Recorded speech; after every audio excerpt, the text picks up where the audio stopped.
Since the beginning, I was realizing that I'm always drawn to shape.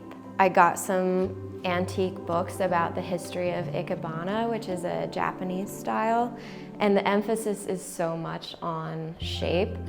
I think that I'm always most drawn to the flow of things, the movement of things, and like pairing different shapes together.